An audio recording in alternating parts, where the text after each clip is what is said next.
Welcome to an Arkansas AgCast Deep Dive, where we take a closer look at news that impacts you. The Arkansas AgCast is brought to you by the Arkansas Farm Bureau Federation.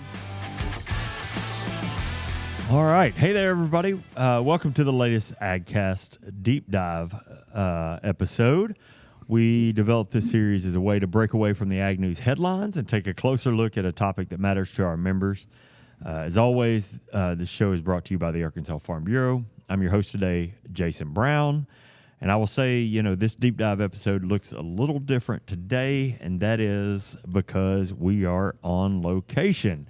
Oddly enough, we rarely ever do video versions of our deep dive episodes, but this is the second week in a row that we have had video go along with our deep dive episode, and that's because we're on location. Last week, we were at the Embassy Suites in Hot Springs for the state resolutions meeting.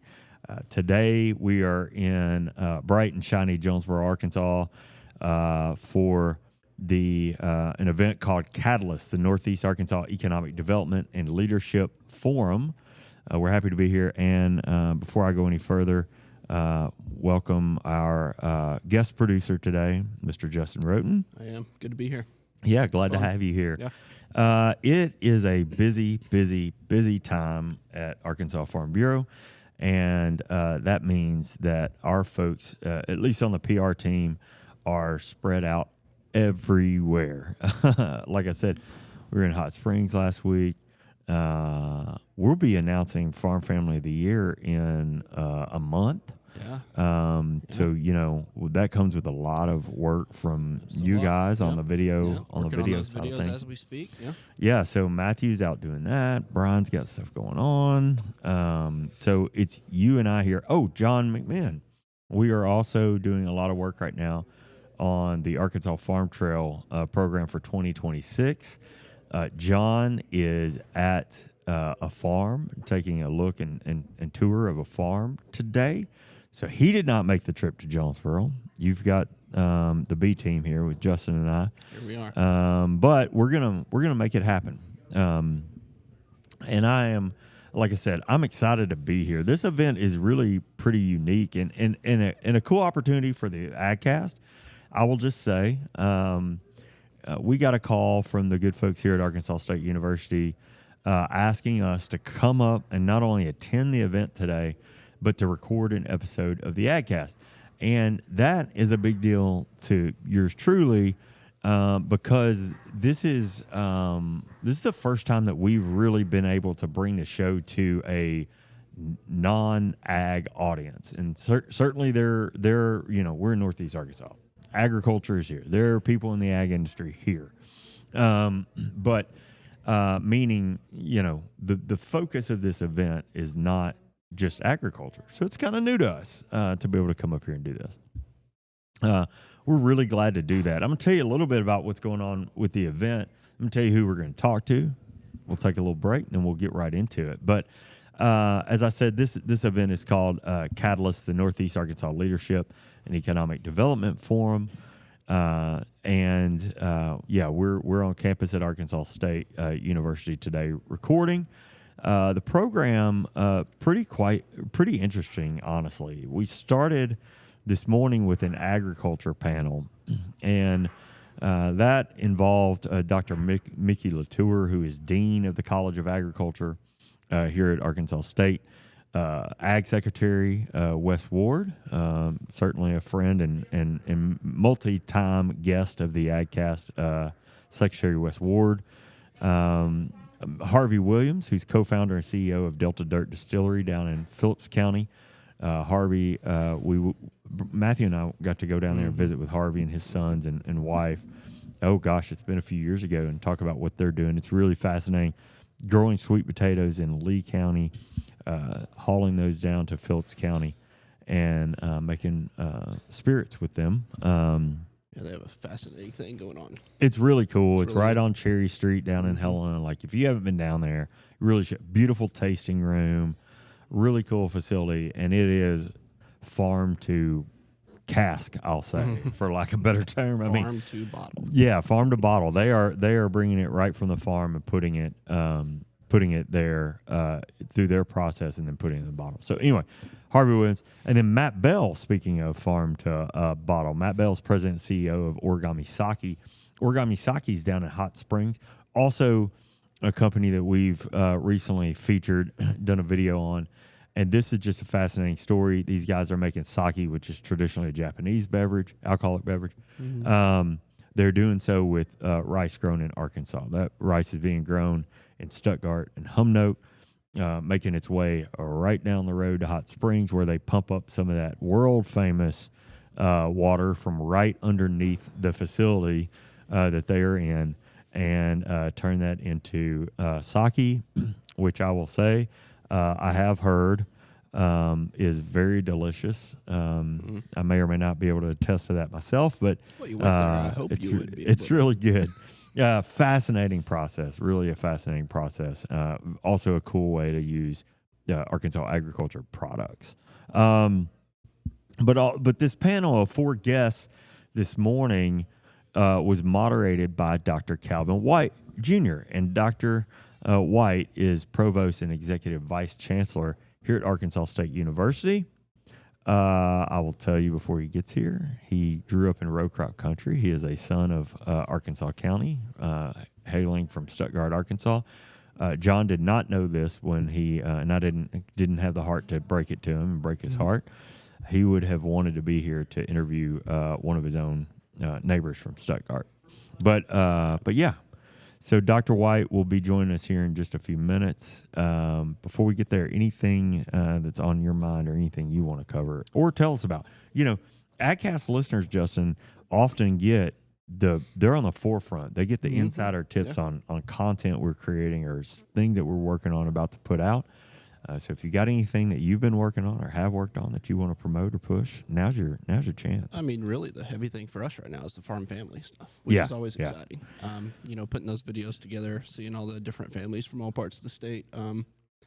We have a lot of outstanding families in agriculture in the state, so it's always a challenge to decide that winner. I don't envy those that have to do that. I was going to say, you're not deciding the winners. You get the easy job. We get the fun part. You go out to, is it all the districts? The district winners? Is that where you go? 8. 8 of them? District winners. So, and you go out to all 8 of those farms? All 8 of them. Shoot a video with each. Okay. Yeah. All right. Put it together to show with the little ceremony. And you've seen some interesting farms and cool stuff this year. Well, that's great. That will be, I don't have the date in front of me. You may know. I know it's in December, that luncheon. I think it'll be after convention, right? Right after convention. Maybe the next Friday or something. Saturday is after that. Yep. Yeah. Soon. So that's great. So you'll be able to see all the district families and sort of see what they've got going on through the storytelling eyes of Justin and young Matthew on our team. Well, I think that since we've sort of told you what we're doing, giving you a lay of the land a little bit, I think we'll step away. We've got Dr. White here waiting to grab a seat. So we'll step away, take a break, get him situated. He won't be nearly as picky as John is on headphone volume and all that stuff. Yeah, I know that. I don't think anyone can get that picky. No, they can't. He doesn't require a dressing room like John does when we travel. So doesn't have a rider for. Yeah. He didn't ask for green M&Ms like John does. So anyway, we'll take a short break, let you hear something about the Farm Bureau Health Plans of Arkansas, and come back and welcome Dr. White to the AgCast. Ever since I was a little girl, I've been in a Farm Bureau family. My agent told me about this great new health plan. I saw that I would be saving hundreds of dollars a month, and it's been great coverage. My copays have been lower. Even the procedures that I've had have been cheaper as well. It has proven to be very good for us. Get a quote today at arfbhealthplans.com. All right, as we promised, we are back with Dr. Calvin White. Dr. White, we're so happy to have you here on the Arkansas AgCast. Appreciate you for having me, Jason. Yeah, we're going to have some commotion and noise behind us a little bit. That's sort of the point of being on location. As I mentioned earlier, the good folks at Arkansas State University invited us to come up and record the AgCast at the Catalyst event today. This is an economic development and leadership forum that they're hosting on campus at Arkansas State. Y'all already know my feelings about the Red Wolves. You know, I'm happy to be here back on Big campus A-State guy. for the What's first up? time in a long time.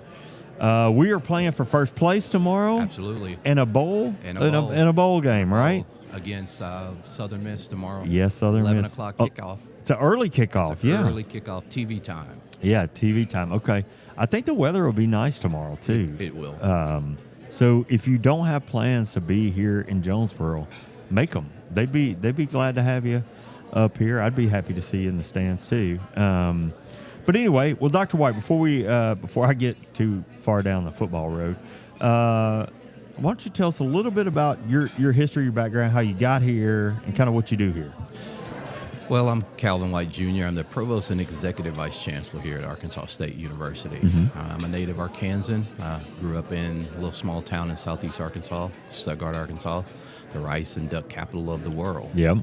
From there, I left and got my undergraduate degree at the University of Central Arkansas.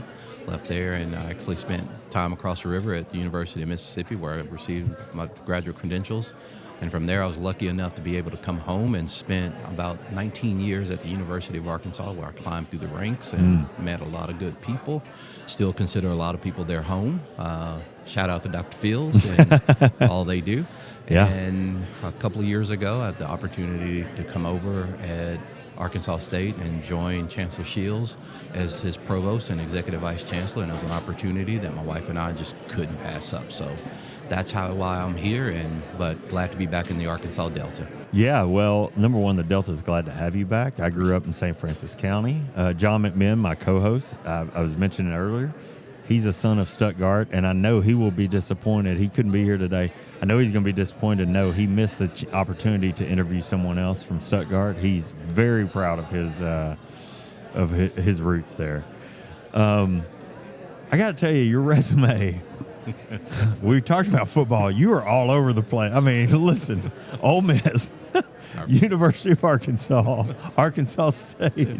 I mean, you're all over the map in football success this year. Yes, but we always say you root for who's paying you at the current time. So never forget that. That's a smart man. I love it. I love it. Well, we are glad to have you on the Red Wolves team. I can tell you that. Glad to be here. I can tell you that. All right. Well, I didn't drag you out here to talk about football. So, we mentioned at the top that you guys had an agriculture-focused panel this morning. Gosh, a who's who, Dr. Latour, my friend Harvey Williams from Delta Dirt, Matt Bell from Origami, and Secretary Wes Ward, who's been on the show many times. I'm interested to talk about that panel a little bit and what you guys discussed. And really, I guess my first question would be, after hearing that, you moderated that panel, as I mentioned earlier. After hearing from that panel, what is your biggest takeaway about where Arkansas agriculture is headed, especially when it comes to sort of turning what we grow into finished products or just advancement even? I think the biggest thing is walking away from that. There was an extreme sense of pride. Many times we only hear about the problems, and we know that our ag producers and farmers are going through a tough time right now. And so sometimes all you hear about are the negative things, and we will get through this storm as well, intact, as ag being our number one business economic motivator in the state. But looking at some of the successes, whether it's Harvey with Delta Dirt or Matt with Origami, I mean, those are huge success stories, and looking at some of the potential of some of the byproducts and some of the potential of scaling some of those byproducts to market.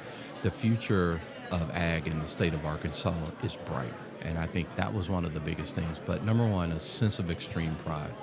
We feed this region. We are the bread basket, and not only do we feed this region, but as coming through and understanding some of the current political situation and world affairs, we feed not only our region, our nation, but this part of the country feeds the world. And that is something that if you can't get up and be proud about, and being an Arkansan, then you may need to move to Louisiana. Now, don't set them off. Yeah, no, you're right, though. I mean, you're right. I mean, we play such a role in the food space, but like you mentioned, I mean, I talked about it a minute ago, but what Harvey's doing, growing those sweet potatoes on his multi-generational farm in Marianna, bringing those down to Helena. I've had the great joy of being down there, spending time with he and his sons and his wife, and I mean that's a very cool story that we don't hear a lot about. You know, we think about soybeans because certainly they're in the headlines for trade issues and market issues and things like that. Or origami sake, who, you know, where that rice is being grown in Stuttgart and Humboldt. I mean, that's a less than 100-mile journey from the field to the bottle, you know, down there. And that's just a really cool, innovative way to use Arkansas ag products. You know, for me, what struck me is moving the innovation along. You know, their forefathers and their, you know, they farmed rice, they farmed soybeans, and as those farms got passed down, they understood the need to continue to move that product and what the innovation of that can continue to be done. And so not only is it about a success story of farms that's been in many of these families for well over 100 years that's been passed down generationally, but it's also a business case about how do you continue to expand and to create new markets, to diversify, to be able to hedge against bad times. And so looking at Harvey and what he's done in Helena, and also looking at Matt around Humanoak and Stuttgart, it's a testament about taking what's been passed down to you and expanding upon it and building upon a business and a legacy that they're going to leave, and actually also diversifying the economy, the ag economy in the state of Arkansas. Just extremely proud of those efforts. Yeah, it's great. Really, really, really cool to see what's going on. Well, listen, like I said, you really got at a great conversation about research and real-world impact. I'm curious, from your perspective as provost, what's the most important way that a university like Arkansas State can help farmers and ag-based entrepreneurs innovate and grow? I think the biggest thing most people need to realize is, I think what divides schools like Arkansas State University and University of Arkansas is the fact that not only do we teach and we guide students through curriculum and we lead them to the job market, but also we have professors, colleagues, our professors and colleagues and scientists and engineers.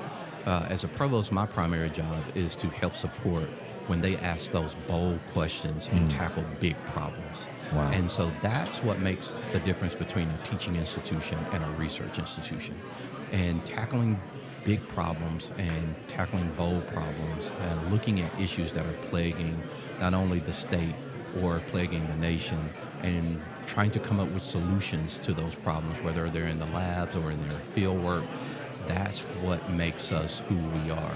And so as the provost, we continue here at Arkansas State to hold tight to the mission of when 1909, when we was established as the Agriculture and Mechanical School by Robert Lee Wilson. And that was our initial charge and mission, and we haven't strayed away from it. Now, do we do research across a broad spectrum? Absolutely. But still tackling problems about what is plaguing our number one industry in the ag industry, whether that's working with our partnerships with Anheuser-Busch, taking broken rice and actually refining it into snack sticks to help put in kids' backpacks, looking at water quality over in the Beck Science and College of Math and Science about what is happening with water quality as a result of pesticides and insecticides in the runoff.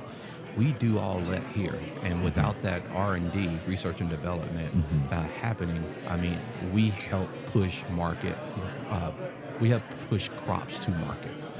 And solving. So it's a partnership, and so we take that partnership extremely proud. And not only and one of the things I want to say to you, Jason, is not only in the Delta, but Arkansas State is not a regional institution. We're a state institution. Sure. So whether that's row crops in the Arkansas Delta or whether that's a cattle farm over in western Arkansas in Pope County and Mena, around Mena, we are here to service the state of Arkansas. We are a public good. Yeah, and you know, listen, I'm old school. I got here in 1999 when I arrived on campus, and I remember the old days of the wanting us to play the University of Arkansas football and sort of that rivalry that didn't exist through game, but just through our minds. Obviously, we played that game this year, and so on and so forth. But that rivalry doesn't exist in this world of research, does it? No. I'll tell you, the first time I found out that there was that collaboration and that partnership between the University of Arkansas and Arkansas State University in the ag world. Yeah. You want to talk about a little bit about that? I think some of it's always been there. Dr. Burt Greenwald, who everybody knows him. He's a distinguished professor on our campus. And a lot of the professors who are actually even teaching at the Ag Station or at the University of Arkansas, they're his students. Mm-hmm. Many of those professors and our colleagues over at the University of Arkansas, they came through here, especially with the ag background. Mm-hmm. But no, that rivalry has never been there, whether it's ag or whether it's any other research. We have colleagues there. I knew colleagues here when I was at the University of Arkansas. So there's always been that interplay and collaboration that has always existed there. We have scientists out at the new extension station out at Harrisburg that we worked out a deal with Dr. Fields, DQ Fields, to put one of our scientists out there and doing laboratory work and working with their scientists. So that's great. It's huge collaboration. I didn't know that. And so I will say this, even though that it's Arkansas State College of Veterinary Medicine, without some of the efforts and some of the help of our partners at the University of Arkansas system and Dr. Fields, they expedited our efforts to get the vet school up and going by actually helping and allowing us to use some of their field sites for some of our practicums. Oh, wow. I didn't know that either. So the rivalry there has never been there. We've always been there servicing the people of the state of Arkansas. And that's our public mandate. That's our mandate. Yeah, you're right. So as, a friend of mine, Charles Robinson said at the governor's mansion once, he said, Dr. Shields is doing a great job at Arkansas State, but we won't be friends tomorrow when that football game happens. But, but it really, that's good banter. But the reality of it is we all know one another. That's and right. We all collaborate with one another. Right. We rib one another really good sometimes, too. Well, speaking of Dr. Fields, when you see this, I'll text you where you can send my check for all these good comments that Dr. White's made. We talked about before we came on. He's been on this show before, and what a great guy, and sounds like a great partnership that y'all have had. Well, listen, one of the things that I notice about the panel is the strong collaboration between farmers, educators, industry leaders. All of these things that you're sort of speaking on. I'm just wondering, and you've touched on this a little bit, but what stood out to you about how those partnerships are working and where there's still room to grow, per se? I think the sky's the limit and actually getting out more about what we're doing. Yeah, it touched my heart to see Harvey Williams sit on a panel and a premium brand vodka, and he talked about when Delta Dirt was still a business proposal. The first people who vetted his business proposal was the Arkansas Economic Delta Center right here on our campus. I did not know that. So they got feedback right here on our campus with his original business plan that he eventually worked up and took to financiers to actually get that going. But we were the first to see that. That's huge. And so the potential of the continuation of those partnerships or the snack stick, most people have no idea that we have a huge collaboration with Anheuser-Busch here. Right. We have an Anheuser-Busch processing station literally 8 miles down the road that we have a huge partnership with them. The Clydesdales, they come here every year. Typically, my wife and I go over and spend a day in the stables with them. It's those partnerships, but actually letting producers and farmers and cattlemen know of the resources that we have here and some of the things that we can do to help them. And, and I'm just going to speak on this really because it's one of those things as a native Arkansan, it always, has, it's that kind of inferiority complex that we always carry. Oh, yeah, sure. We think we have to send our specimens to LSU, or we think we have to send them to Mizzou to get that great feed, but you don't. I mean, with Arkansas State University, we have some of the best ag scientists here, and then working in collaboration with those over at the University of Arkansas and that. And so the resources you need are right here because we are state institutions and you're paying you're paying your tax dollars pay to support much of this research that we're doing. And we want to make sure you understand that we are a part of the public good, and we're here to help you. Yeah.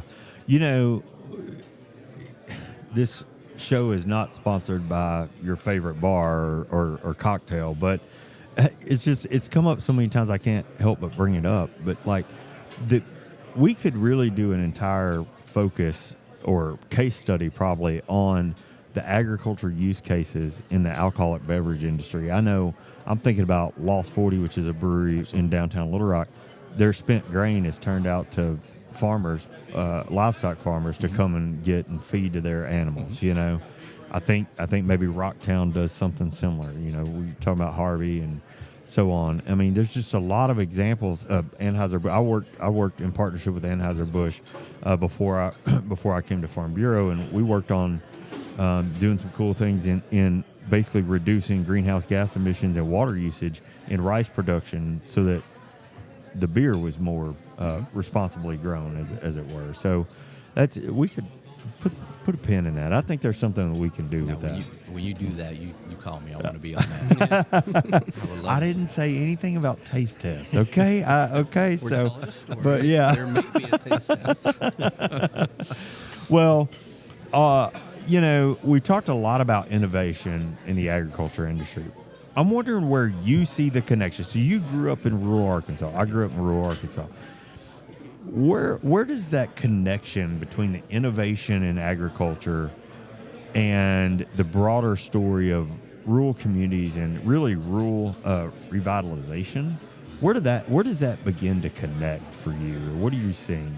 I think the intersectionality, I'll call it that, you know, that's the academic. The intersectionality of that is, you know, when you and I were growing up, I'm a little older than you are. Yeah. But when you and I were growing up, we went through this whole process of, you know, when our parents were on a farm, our grandparents, it took a crew of people to work that farm. And because of the mechanicalization in the industry and the satellites and things, you and I, we started seeing people leaving the Arkansas Delta because it just didn't take that manpower to do that. So not only did you see good people who left what they had referred to as home for years or hundreds of years because there wasn't a way to make a living, but their children also who had parents who owned farms, because of certain things, it's how do you maximize profit? And I think the innovation and the technology has actually intersected with where a lot of young kids are, or young adults are. I mean, it excites them when we talk about precision ag and what a drone can do and flying over a field and cutting down time. And so I think it creates a different set of problems. And I think it excites a younger generation group of people that it's not just their granddaddy's farm anymore. It's not waking up at 4, even though they still wake up at 4 and 3:30 in the morning. Yeah. But it's not doing the same things over again. They're tackling different problems, and they're employing different technologies. And I'm seeing a lot of people as a result of that actually returning, wanting to come back home, and it's creating these other, you know, small industries around there. And so I think seeing the evolution of the thinking around ag, is changing, where it's these byproducts that are being taken and used. And, you know, I'll go back to it again. Rice grown in Humanoak and Stuttgart is actually being used to make sake. Well, we have some of the best water in the world out of hot springs, and we grow rice almost as good as anybody in the world. And the only thing you need is rice and good water to create a good sake. Yeah. Matt saw that opportunity, that things that were readily available there. So I think what you're seeing is the generation of kids who long to come back, never had a reason to come back. They're seeing different possibilities.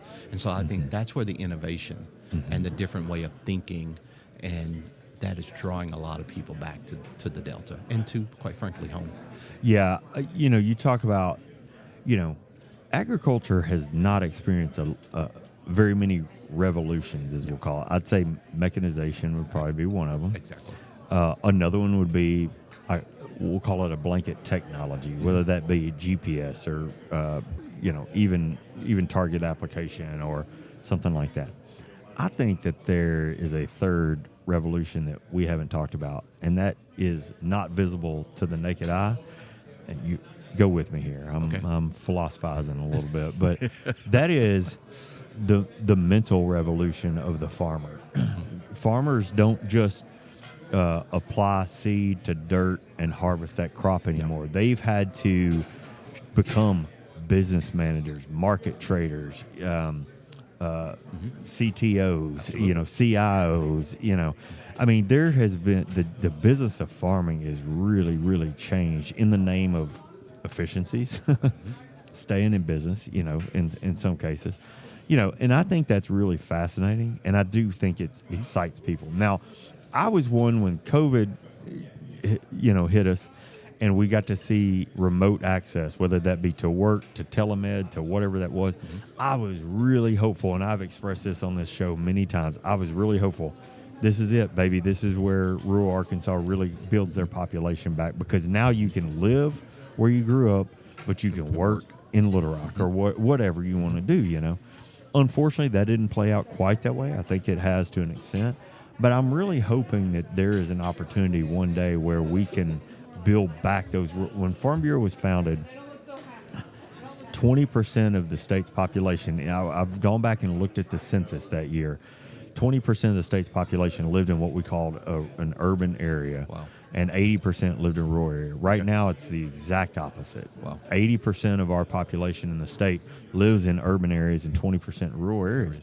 I would love to see that balance back out a little bit. And I think the innovation in agriculture that you're talking about, some of the exciting things happening, is a way. It may not be the only way, but it's a way that we can start to build back rural Arkansas. Because without our rural communities, I mean, we just aren't who we are. Absolutely. Absolutely. We lose that heritage and history. Yeah, absolutely. And I love walking up to someone and they're saying, well, you don't know where Rondo is. I'm like, I absolutely do. Or you don't know where Wabasiki is. Yeah. Absolutely. But no, I know you know where Wabasiki absolutely. But it's true, whether it's with solar, the innovation of solar, and how solar is being introduced into, ag and in the Delta. It's a variety of different things, and I think as you're starting to see people expand that market and actually redefine the market. Now, it's always going to be the bread and butter of soybeans, rice, cotton. That's what it is, and the commodities of that. I love going over to the College of Ag here and looking at those kids, and they're looking at commodity markets and understanding. No, you're right. A farmer is not just buying a seed, putting a seed in the ground, and then waiting to harvest it. Even looking here in our back door, here in our region, there's so many different seed companies about the research that they did around seed to make a seed that is more drought tolerant. Yeah. I mean, there are so many other industries that is around this that is growing. So it's really it's a multi-level, multifaceted industry that includes, beef, chicken, and it's huge. It's huge for us. Yeah, it really is. It's very cool to see, and cool to see those mix and blend from time to time too. Well, you mentioned it earlier, and I think the last time we recorded an episode in this space, in the lobby of this space, we were talking to Dr. Heidi Bancy. Yeah. And she was 3 days on the job. Somebody would go back and watch that episode and call me out and tell me it was 6 days or whatever. But I'm going to say it was 3 days on the job. Okay. So we have not talked to her officially since then. Now, I keep up for a number of reasons. But anyway, if you don't know who Dr. Heidi Bancy is, she's with the College of Veterinary Medicine.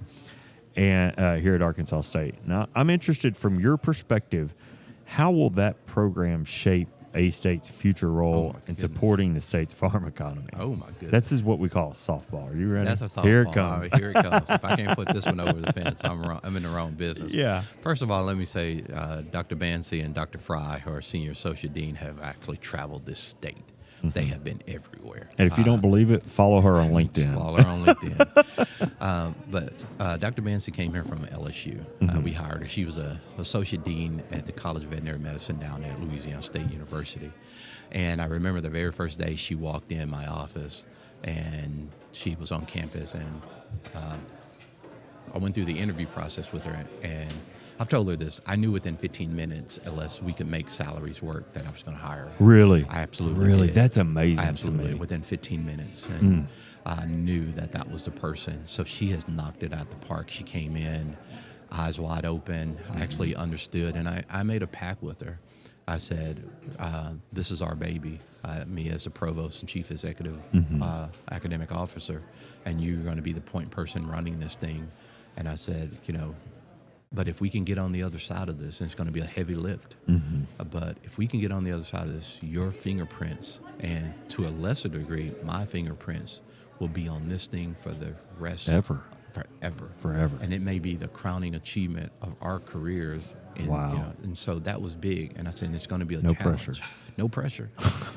And she didn't flinch. Yeah. And she's just, and she said, I'd love to come. And so she's been here, and they've done outstanding, as you know, outstanding work here. We have the pad, and the steel is up, and on the 57,000 square foot College of Veterinary Medicine that's going up, it should be dry by December. Wow. And so they'll be finishing out the interior. And funny story, Jason, they come in, and so they're going to be doing small animals and large animal. Yes, we encouraged her on that large animal they piece. Did. So it was you who got me in trouble. It was you. So they come in and they said, well, we're going to need a bovine and an equine barn. And so, again, country boy that I am, I'm sitting there saying, no, not a big deal. Bovine barn, equine barn. I know what those mean. And I'm saying, okay, she needs a cow barn and a horse barn. Yeah, no big deal. So in my head, I'm thinking $25,000 a piece. And so I sign off on it naively. And so when that bill came back out, let's say this, I had to explain to the chancellor why we were dropping over $1 million. And folks out there, if you're trying to build a barn, you can't get one for under $50,000. Better check your prices. Check your prices. It's a lot more zeros to explain.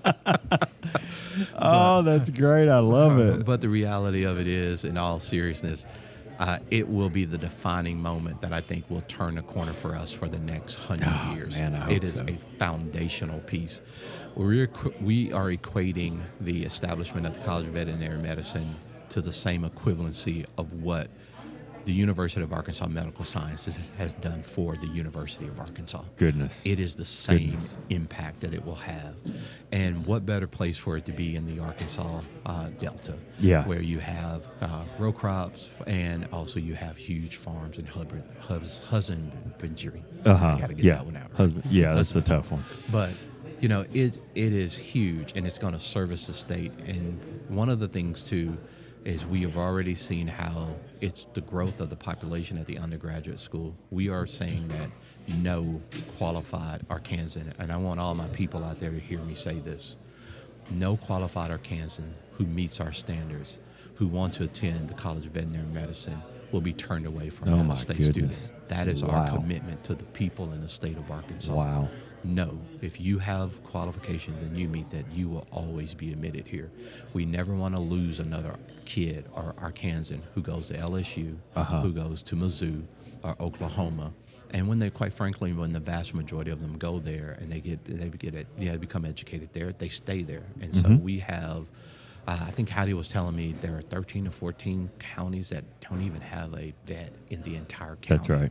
That's right. And so we are actually trying to plug that hole there, and it's a huge thing for us. It's going to promote research. We've already seen a jump in enrollment, and it's for the public good. And so it's huge. It's one of those things that people will be talking about for a long time. I've been teasing Heidi. I've been telling her I want a plaque when you walk in the lobby and said, this building was built by Chancellor Todd Shields and Provost Calvin White, who thought they would lose their jobs because when it all worked out. Well, when Dr. Shields sees me coming, he cuts me off. I know we're going to do large animal, okay? Because I just wear him out about it, We're doing large animal. But we've been on a farm in Independence County where, even a simple thing as a preg check had to wait for a vet to drive from 5 counties over mobile, and then she's got to pull out the medication out of the back of the truck, and you know, it's just like, hey, if you are brave enough to raise livestock in this state, then you should have access to the care that you need. Absolutely. I mean, to me, it's the same. You know, it's the same as providing that same health care that you receive at the University of Arkansas Medical Sciences. I mean, you know, yes, but because of our industry and because of that industry here is so large, where there's chickens, where there's pigs, you know, Tyson, whether it's, you know, it's huge. Yeah. And it's something, and quite frankly, we all know this, that the state of Arkansas, for our achieving kids, have been subsidizing their education. When they got into LSU or they got into Mizzou, we would pick up that out-of-state portion of the tuition that they were paying because we didn't offer that type of educational service here in the state of Arkansas.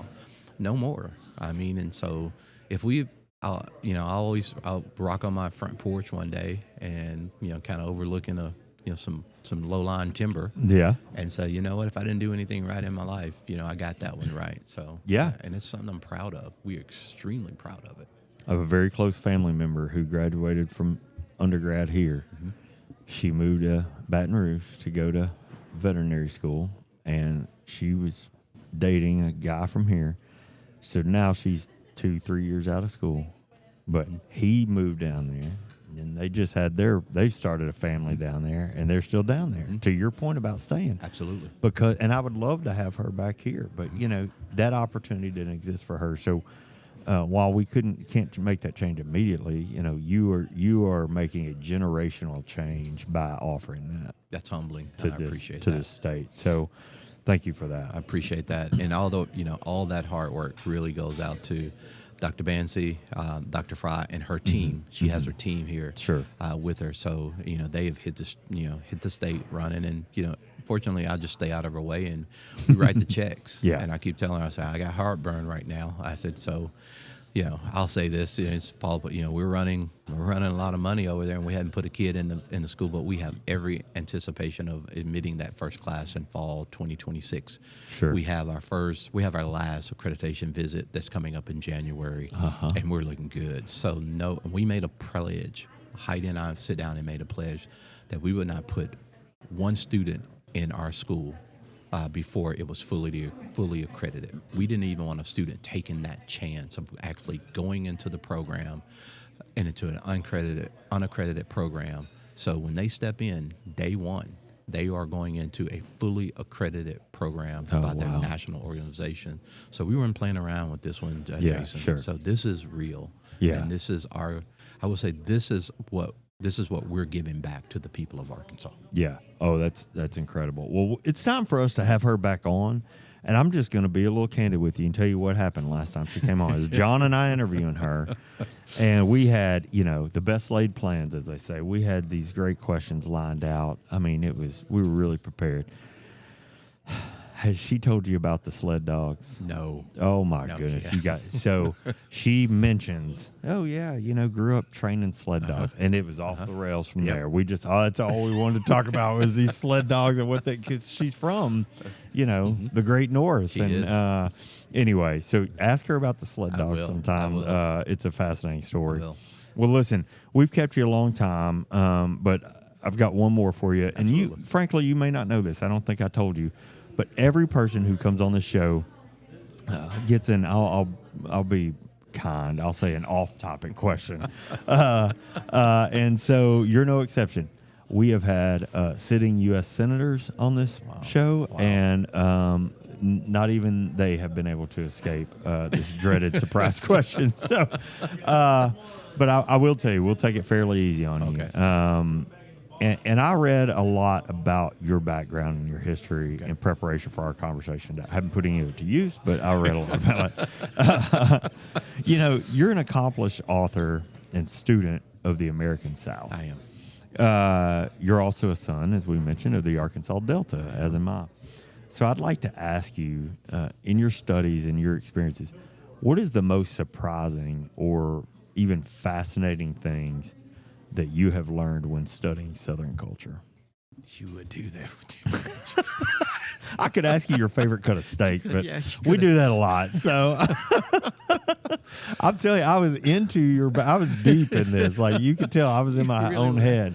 So I am truly interested in what you have said. I'm a fan of Southern lore and Southern culture myself. So I'm really fascinated to hear. This is all selfish. Me asking you this question. See. So Wow. I thought you asked me what my favorite food was. no, no. I'm I'm take a really stab at interested in that. this. Yeah. I think the biggest thing is the reason I actually chose the field of study that I did is because I had a lot of questions that were not answered. Yeah. I remember growing up in my small town and actually going to the bus station there where it was the best hamburgers in town. And my uncle, my great uncle, my grandmother's brother, we would go there all the time. And so there was a back side of the bus station and there was a front side of the bus station. And in the middle, there was the kitchen. And I remember even as a little boy going in the back side of the front station all the time where everybody was sitting, all the black folks were sitting, and then the front side of the bus station where all the white folks were sitting. Yeah. And no one made you do it. I mean, and there's sometimes even that we went in the front side of the bus station and sit there and got the same hamburger. But even wondering, it's like, why is this that funny kind of, two entries, same hamburger, same kitchen. And it was things like that piqued my interest, that really made me want to go kind of understand what was cultural to me, what I always knew, some of the questions that I had. And when I hit a history class, I just kind of lit up. There was a professor named Theman Ray Taylor, and I first walked in his class, and he scared the heck out of me. I mean, he looked at us and told me, half of you are going to get a C, so don't waste my time and leave. And I'm like, okay, oh my goodness. But he turned out to be one of the best professors I ever had. And passed me off to a gentleman by the name of Harry Riednauer. And so they sparked my interest in this and passed me off to the University of Mississippi, Ole Miss, where I studied there. But I think one of the interesting things is the South is what we know it. It's a combination of everything, and it's what makes us who we are. You can't have the American South without the African American experience. That's right. If you take away certain things that are uniquely African American, then the American South does not exist as we know it today. Or if you take away even more recent with the recent coming of kind of some of the Hispanic, Latinx, and Mexican populations, I love stopping, driving through the Mississippi Delta, stopping and getting some of those tamales. It's actually becoming, for my daughter now, that's becoming uniquely Southern. Oh, wow. Yeah. I mean, for her, it's like, that's what you do when you go to Helena. You stop and you get a tamale. Yeah. And so it's all these things now all these combination of these things that are uniquely, that when we combine them, I grew up, kind of eating gumbo yaya. And gumbo yaya is, you throw everything in the pot. And, you throw chicken, you may throw a little venison in the pot. You Sure. throw everything. But then at the end of it, if you let it stew for a while, you come out with this great dish. Doesn't know why, doesn't know how it melts, and you got to get the roux just right. Sure. You can't burn the roux. That's my problem. Yeah. But it works. And I think that's the thing that makes me love the American South. And makes, I think, the one thing that comes from our work is kind of deconstructing all of these things, and that makes us who we are. And even looking at this thing we call racism, it's, the ironic thing about racism is, you would see people throughout the history of the South, and it was because of the close proximity we lived amongst one another.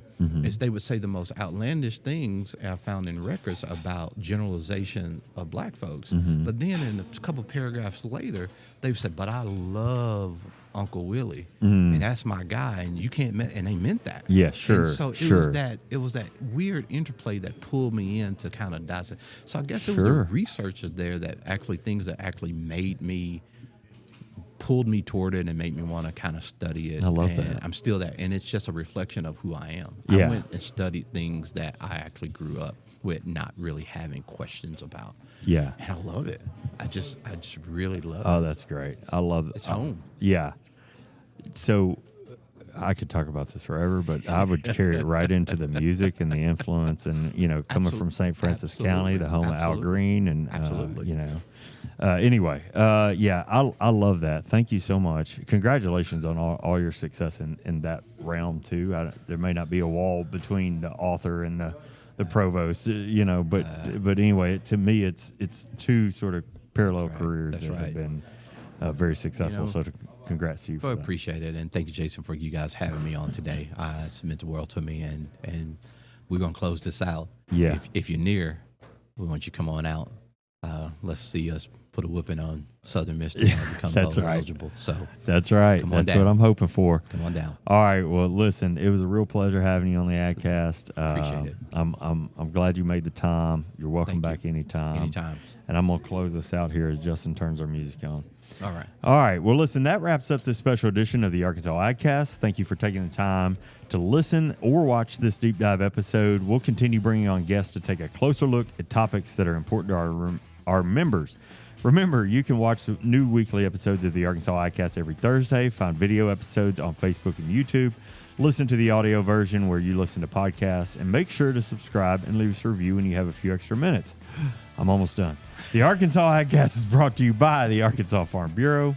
I'm Jason Brown, and we'll see you next time.